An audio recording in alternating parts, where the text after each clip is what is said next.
When you are investing, you look out to get a good cash flow or a capital appreciation. That's your goal. In this series on cash flow or capital appreciation, in part 1 and 2, I discussed all the aspects you need to know to get a good cash flow as well as a decent enough capital appreciation. But when you are investing, what should be your right strategy? That is the aspect I am going to discuss in this part 3. This is NRI Money Clinic for you, and I am Dr. Chandrakantha, but investment consultant and a financial planner.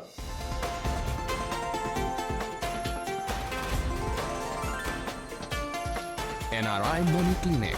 No hype, just the right advice. When you are investing, should you get a cash flow or should you get a capital appreciation? It's your individual call. It's your preference. It's your circumstances. But what is the opinion of a financial planner? What is my perspective? I'm going to talk to you about this aspect in this part 3 today. As a financial planner, I feel cash flow is the real thing that we have to look while designing an investment strategy. Cash flow is real. You get cash flow only when the businesses are rock solid. Be it a bank, be it a company which floated the bonds, be it the real estate which gives the rental real estate, or a stock which gives the dividend. Unless these businesses are solid enough, your cash flow can't come for you. So if you have designed a cash flow and it is running very well, it means your investment strategy is on the right foundation. Any investment strategy should have cash flow strategy as its core. Cash flow is real. Capital appreciation is a mirage.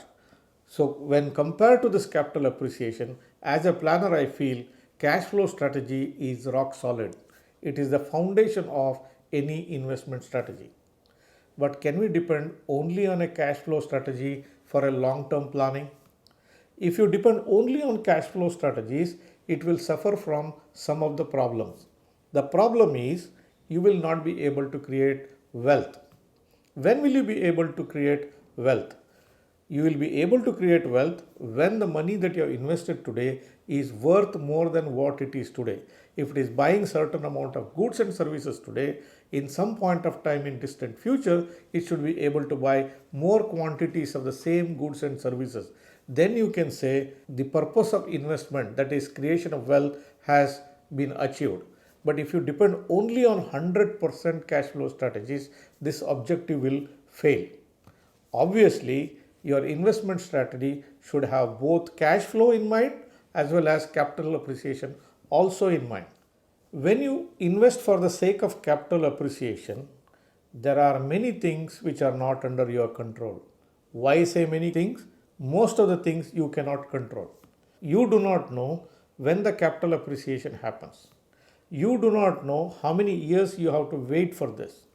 Capital appreciation happens because genuine reasons. The genuine reasons could be the growth of the company. The genuine reason could be there is an inflation in the economy. The genuine reasons could be that there is opportunities, innovations, because of which the capital appreciation happens. Capital appreciation also happens because of speculative reasons. So none of these things are under your control. You do not know when the capital appreciation really happens. So unless and until you are prepared to wait for an unlimited period of time, which could be 3 years, 5 years, 10 years, 15 years, or decades together, don't venture into an investment strategy which involves capital appreciation. When you are trying to get a capital appreciation, you should make best use of market's mispricing. What is mispricing? The mispricing is an asset will never quote fair price in the marketplace. If something is costing, let's say, $1,000, it will never sell for $1,000. It may be quoting $1,100. It may be quoting $1,500. That's the capital appreciation mispricing happening on the upside. Similarly, capital appreciation mispricing happens in the downside. During the market correction, a very good asset, let's say it is valued at $1,000, could be selling for $600, $800. So when you are involving capital appreciation in your investment strategies, you should be able to make best use of this mispricing, which means to say you should buy when it is low and you should try to sell when the asset prices are very, very high. Only then you are able to achieve a balance between a cash flow and a capital appreciation strategies. So from a financial planner perspective, having a 100% cash flow strategy or a 100% capital appreciation strategy, both are not correct. A right strategy is a combination of the two. You should have fixed income strategy and you should have capital appreciation strategy in your overall portfolio, and you should make best use of markets mispricing when capital appreciation happens on the upside or when it happens on the downside. When it happens on the downside, use your resources which are there in the fixed income to buy the assets which are cheap. When the capital appreciation happens on the top side, when it starts quoting exorbitant prices, that is the time you try to sell the assets, convert them into fixed income instrument. That gives you the best possible strategy. Now the question is, how much of fixed income should be there in your portfolio and how much should be dedicated for capital appreciation is an individual case. It varies from person to person.